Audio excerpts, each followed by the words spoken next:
Good evening friends, बहुत बहुत स्वागत है आपका Ramanuj maths classes online channel पर। स्टूडेंट, उम्मीद है कि आपकी तैयारी आरपीएससी फर्स्ट ग्रेड और सेकंड ग्रेड की आपने अच्छे से सीरियस तरीके से शुरू कर दी होगी। देखिए स्टूडेंट, आज की वीडियो में हम आपको बताएंगे कि जो अपकमिंग जो वैकेंसी आने वाली है फर्स्ट ग्रेड की स्टूडेंट, उसमें जो भी स्टूडेंट मैथ्स की तैयारी करना चाहते हैं उनके लिए जो पिछला जो पेपर हुआ था स्टूडेंट आपका 11/10/2022 को, वो किस लेवल का था और उसमें किस टॉपिक से कितने क्वेश्चंस पुटअप हुए थे और वो क्वेश्चन स्टूडेंट वो पेपर स्टूडेंट को कठिन क्यों लगा, उन सभी बातों पर आज डिस्कस करेंगे। ये वीडियो बहुत ज्यादा यूजफुल होगा उन स्टूडेंट्स के लिए जो स्पेशली बिगिनर हैं, है ना स्टूडेंट, उनके लिए बहुत ज्यादा यूजफुल होगा जो पहली बार तैयारी कर रहे हैं, ताकि उनको जो है एक बार पेपर पैटर्न का आइडिया हो जाएगा। तो चलिए स्टूडेंट शुरू करते हैं आज का वीडियो।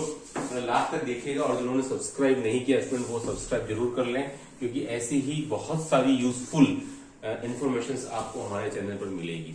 तो चलिए स्टूडेंट, जैसा कि आपको पता है कि फर्स्ट ग्रेड मैथ्स की वैकेंसी आपके मिड अगस्त तक आने की पूरी संभावना स्टूडेंट, एक बड़ी वैकेंसी आएगी। मैथ्स में भी मुझे लग रहा है कि आपके लगभग 250 से प्लस माइनस कुछ पद आ सकते हैं। उम्मीद है पूरी स्टूडेंट एक बड़ी वैकेंसी आपका इंतजार कर रही है। तो चलिए स्टूडेंट, हम थोड़ा डिस्कस करते हैं 2022 का जो पेपर था उसको लेकर के क्या दिक्कतें थी जिसकी वजह से स्टूडेंट को वो पेपर कठिन लगा। देखिए स्टूडेंट, जैसे कि आपको पता है कि पेपर जो है वो आपका, हम सेकेंड पेपर की बात करेंगे स्टूडेंट मैथमेटिक्स की, इसमें स्टूडेंट कुल मिलाकर के आपके 150 प्रश्न आते हैं, 150 प्रश्न, और आपको जो समय मिलता है स्टूडेंट वो आपको 3 घंटे का समय मिलता है। इसका जो कॉन्फ़िगरेशन जो है स्टूडेंट आपका, आपके जो सीनियर लेवल के क्वेश्चन जो है स्टूडेंट वो आपके 55 प्रश्न है। आपका जो बीएससी का जो पार्ट है स्टूडेंट उसमें भी 55 प्रश्न है ये स्टूडेंट, और जो आपका जो पीजी वाला पार्ट था उसमें स्टूडेंट आपके 10 प्रश्न ही थे। अभी तक तो सिलेबस में मेंशन थे, लेकिन 2022 में क्या हुआ कि आरपीएससी ने जो विज्ञप्ति के साथ जो सिलेबस जारी किया स्टूडेंट उसमें ये सब मेंशन नहीं था। ऐसा फर्स्ट टाइम हुआ, ऐसा कभी नहीं हुआ, क्योंकि फर्स्ट ग्रेड का एग्जाम आपके 2011, फिर 13, फिर 16, फिर 18 और फिर 20, मतलब पिछले आपके 10-12 सालों में 5 बार हो चुका है। लेकिन पहली बार आरपीएससी ने ये जो पैटर्न था कि सीनियर के 55 क्वेश्चन, बीएससी के 55 और पीजी के 10 क्वेश्चन, और स्टूडेंट्स के अलावा आपके मेथोडोलॉजी और आपके पेडागोजी के 30 क्वेश्चन स्टूडेंट, ये टोटल मिला करके और आपके 150 क्वेश्चन बनते हैं। लेकिन इस बार थोड़ा सा मामला उलट गया था, क्योंकि उसने ये वाला कॉन्फ़िगरेशन नहीं डाला था। तो स्टूडेंट क्या हो गया, सबसे ज्यादा दिक्कत आपकी एमएससी में हुई। एमएससी में जहां स्टूडेंट आपके 10 प्रश्न आने थे, लेकिन स्टूडेंट उसकी बजाय आपके 24 से 25 प्रश्न आ गए, और यहीं से सारा उलटफेर शुरू हो गया। कि कई सारे स्टूडेंट ऐसे भी होते हैं जो एमएससी को सोचते हैं टोटल स्टूडेंट इसमें आपके 5 टॉपिक हैं और 10 क्वेश्चन है, मतलब हर टॉपिक से आपके 2 क्वेश्चन पुटअप होता है। लेकिन स्टूडेंट इस बार क्या हुआ कि हर टॉपिक से लगभग 5, 6, 4, 5 क्वेश्चन आ गए, तो यहीं से बहुत ज्यादा अंतर हो गया। जहां 10 प्रश्न आते हैं, कई सारे स्टूडेंट इसको छोड़ के भी चले जाते हैं कि एमएससी पार्ट को टफ पड़ता है, उतना टच में नहीं होता, और इसमें सोचते हैं 10 क्वेश्चन तो कोई दिक्कत वाली बात नहीं है। लेकिन जब 24 से 25 प्रश्न आ गए तो स्टूडेंट सारा खेल इस बार के पेपर ने यही बिगाड़ दिया जो 11/10/22 को हुआ था। इसीलिए ये पेपर जो था थोड़ा सा अलग प्रकृति का बन गया, थोड़ा सा कठिन बन गया। अब देखिए स्टूडेंट, हम डिस्कस करेंगे, पहले हमने पीजी पार्ट को ले लिया है, ठीक है, एमएससी पार्ट को, कि भाई किस टॉपिक से कितने प्रश्न आए थे पीजी में। इसमें स्टूडेंट सबसे जो चौंकाने वाली बात थी वो थी आपकी न्यूमेरिकल एनालिसिस। मैं एक बात बता दूं स्टूडेंट कि न्यूमेरिकल एनालिसिस और एलपीपी, ये 2 टॉपिक ऐसे हैं जिसमें कि आपके इसमें ऑप्टिमाइजेशन टेक्निक के नाम से है।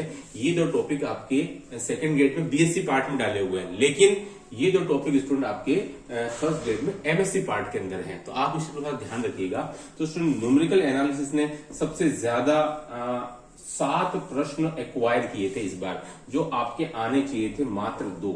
हमेशा ऐसा ही होता है, लेकिन इस बार चूंकि ये वाला जो पूरा प्रोसेस था उन्होंने इसको कॉन्फ़िगरेशन नहीं दिया था वर्गीकरण, इसलिए ये दिक्कतें सामने आ गई। तो न्यूमेरिकल एनालिसिस के 7 प्रश्न आए थे, और इसी प्रकार से आप देख सकते हैं एलपीपी यानी कि ऑप्टिमाइजेशन टेक्निक के स्टूडेंट आपके 5 प्रश्न थे। तो सबसे ज्यादा प्रश्न यानी कि आधे प्रश्न इन 2 टॉपिक ने कवर कर लिए थे। नो डाउट 2 टॉपिक सरल भी हैं और थोड़े लेंदी भी हैं, लेकिन 2 क्वेश्चन हमेशा आते ही थे, उसको फॉलो किया जाता था, लेकिन इस बार नहीं हुआ 2022 वाले में स्टूडेंट। देखिए तो सारा का सारा आधा आप देख सकते हैं 24 में से 25 क्वेश्चन ये दो टॉपिक ही ले गए, और जिन स्टूडेंट ने इन दो टॉपिक को तैयार नहीं किया उनको थोड़ी सी मायूसी भी हुई, तो इसलिए दिक्कत आई बहुत ज्यादा इस फर्स्ट ग्रेड के पेपर में। लेकिन स्टूडेंट नंबर 3 पर अगर मैं बात करूं तो आपके लीनियर एल्जेब्रा है, जो कि आपके मीट्रिक स्पेस के साथ में दोनों मिला करके, तो एक क्वेश्चन लीनियर एल्जेब्रा से आता है स्टूडेंट और एक क्वेश्चन आपका मीट्रिक स्पेस से आता है। लेकिन इस बार क्या हुआ स्टूडेंट, आपके लीनियर एल्जेब्रा के 2 क्वेश्चन आ गए और आपके मीट्रिक स्पेस के भी 2 क्वेश्चन आ गए थे। जहां से एक एक क्वेश्चन आता है वहीं से स्टूडेंट 2-2 क्वेश्चन भी आ गए थे। नंबर 4 स्टूडेंट देखिए टेंसर से हमेशा एक क्वेश्चन आता है स्टूडेंट, लेकिन इस बार यहाँ से 3 प्रश्न थे टेंसर से, ठीक है। और इसके अलावा आप देखिए स्टूडेंट जो नंबर 5 जो टॉपिक है आपका, यानी कि उसमें आपका डिफरेंशियल ज्योमेट्री भी शामिल है और आपका उसमें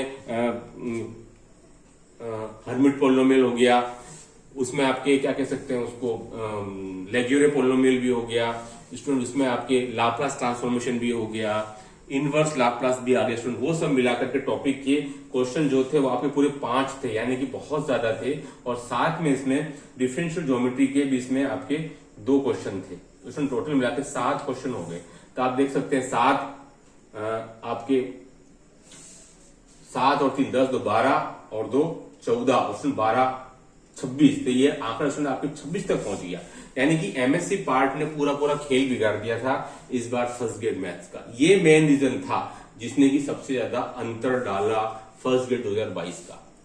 तो एक लेसन देके गया, लेसन क्या था कि अगर आपको आरपीसी के द्वारा सिलेबस के साथ ये वाला वर्गीकरण नहीं दिया जाए जो इस बार विज्ञप्ति आएगी, तो सीनियर कितने क्वेश्चन, बीएससी कितने, तो स्टूडेंट आप बिल्कुल सचेत हो जाइए, सतर्क हो जाइए, सावचेत हो जाइए कि भाई इस प्रकार का धमाका वापिस 2024 में हो सकता है, क्योंकि वैकेंसी अगर इस साल आती है तो अगले साल ही इसके चांसेस हैं एग्जाम कंडक्ट होने के, ठीक है। इस बार के लिए ज्यादातर स्टूडेंट प्रिपेयर नहीं थे क्योंकि ये फर्स्ट टाइम हुआ था इसलिए, लेकिन इस बार जो स्टूडेंट ये दिक्कत नहीं आएगी। अगर इस प्रकार कोई भी कॉन्फ़िगरेशन नहीं आया तो स्टूडेंट आप ये मान के चलें कि बीएससी और एमएससी पार्ट काफी ज्यादा आपका जो है आपका डिसाइडिंग फैक्टर होने वाला है मेरिट को लेकर के। तो स्टूडेंट आई होप कि आप समझ गए होंगे कि आपको एमएससी पार्ट को आपको हल्के में नहीं लेना है। खासकर इन 2 टॉपिक ने धूम मचाई थी, न्यूमेरिकल एनालिसिस और एलपीपी जो आपके बीएससी पार्ट में है सेकंड ग्रेड में, तो कोई इतनी खास बात नहीं है। तो आप समझ सकते हैं लगभग 25 से 26 प्रश्न आपके एमएससी पार्ट से आ गए थे, वहीं से जो है वो निराशा का सिलसिला शुरू हो गया था स्टूडेंट। बाकी तो आप कहें तो अगर बीएससी पार्ट और अगर 11-12 पार्ट, तो स्टूडेंट वहां से कोई ज्यादा परिवर्तन नहीं था, दोनों से लगाकर लगभग आपके 50-50 प्रश्न आए थे। अगर मैं स्टूडेंट बीएससी पार्ट की बात करूं, बीएससी पार्ट इसमें स्टूडेंट टोटल आपके 7 टॉपिक ही गिवन है, 7 टॉपिक हैं स्टूडेंट, और आप समझ सकते हैं कि 7 टॉपिक में हर एक से लगभग 8 क्वेश्चन पुट अप हुए, तो 56, तो यानी कि आपके 55 के अराउंड क्वेश्चन जनरल आते थे पहले। लेकिन इस बार क्या हुआ स्टूडेंट, आए क्वेश्चन जो थे वो आपके लगभग 50 के आसपास आए थे। बीएससी के कुछ क्वेश्चन कट गए थे क्योंकि वो एमएससी की तरफ शिफ्ट हो गए थे स्टूडेंट। देखिए इसमें स्टूडेंट जो आपके 50% थे स्टूडेंट बीएससी के, लेकिन बीएससी और एमएससी मिला के आप समझ सकते हैं 75 क्वेश्चन 76 क्वेश्चन बहुत बड़ी संख्या हो जाती है स्टूडेंट, ठीक है। तो स्टूडेंट आप देख सकते हैं कि बीएससी पार्ट के लगभग स्टूडेंट आपके 50 से और 52 प्रश्न थे आपके बीएससी पार्ट के, ओके 50 से और 52% स्टूडेंट बीएससी पार्ट। लेकिन इसमें सबसे ज्यादा डिफरेंस पैदा गया आपका एल्जेब्रा में। एल्जेब्रा के स्टूडेंट आपके पूरे 10 प्रश्न थे, सबसे ज्यादा दिक्कत स्टूडेंट इसमें एल्जेब्रा ने आपकी क्रिएट की स्टूडेंट। उसके बाद में आपके कैलकुलस, तो कैलकुलस नो डाउट वैसे भी एक बहुत लंबा टॉपिक है स्टूडेंट 10, तो स्टूडेंट आप देख सकते हैं काफी बड़ा पार्ट इन दोनों टॉपिक ने कवर कर लिया था एल्जेब्रा और कैलकुलस ने। लेकिन प्रॉब्लम ये थी काफी ज्यादा दिक्कत वाले प्रश्न, मतलब काफी ज्यादा उसमें एरर भी थी दोनों के अंदर, कैलकुलस और एल्जेब्रा के अंदर फर्स्ट ग्रेड के अंदर स्टूडेंट। तो कई स्टूडेंट उसमें लॉस भी हो गया कि जिन क्वेश्चन तो सही थे वो प्रिंटिंग मिस्टेक की वजह से या ऑप्शन की गलतियों की वजह से वो उनको नुकसान भी हुआ स्टूडेंट, ठीक है। तो स्टूडेंट एल्जेब्रा और कैलकुलस दोनों मिलाकर आपके 20 क्वेश्चन आ गए थे आउट ऑफ 50 से 52 के आसपास, ठीक है। बाकी स्टूडेंट आप देख सकते हैं, मैं अगर बात करूं तो आपके स्टैटिक्स और डायनेमिक्स मिला के कोई खास क्वेश्चन थे नहीं, दोनों मिला के आपके 4 क्वेश्चन स्टूडेंट। वेक्टर का स्टूडेंट मिला करके आपके 6 क्वेश्चन, इसने भी काफी अच्छा एक्वायर किया है स्टूडेंट। डिफरेंशियल इक्वेशन के आपके 6 क्वेश्चन थे स्टूडेंट, ठीक है।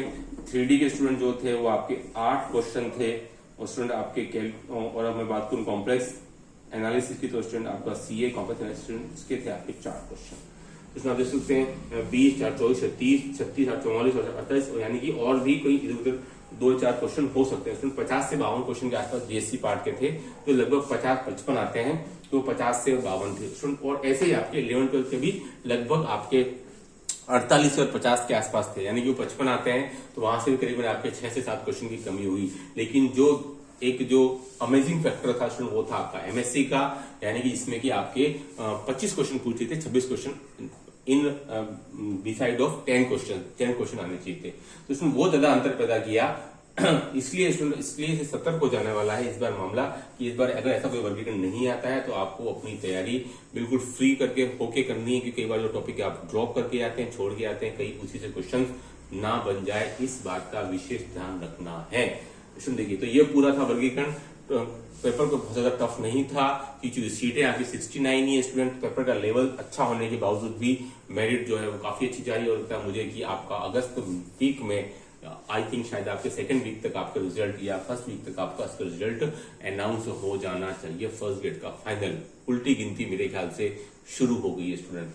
तो आप सभी स्टूडेंट को पुनः एक बार मेरी तरफ से बधाई और शुभकामनाएं। जो भी स्टूडेंट सेलेक्ट हुए, आप मुझे जरूर मैसेज करिएगा स्टूडेंट। और ये जो मैं आपको फर्स्ट ग्रेड, सेकंड ग्रेड और EMI पीजीटी का पीडीएफ आपको दे रहा हूँ, अच्छा रिस्पॉन्स मिल रहा है, इससे मैं भी आपको साधुवाद देता हूं, और स्टूडेंट की आपके लिए बहुत ज्यादा यूजफुल साबित हो रहे हैं। स्टूडेंट आज की वीडियो में इतना ही। डू लाइक, शेयर, सब्सक्राइब करना। ओके, थैंक्स, धन्यवाद।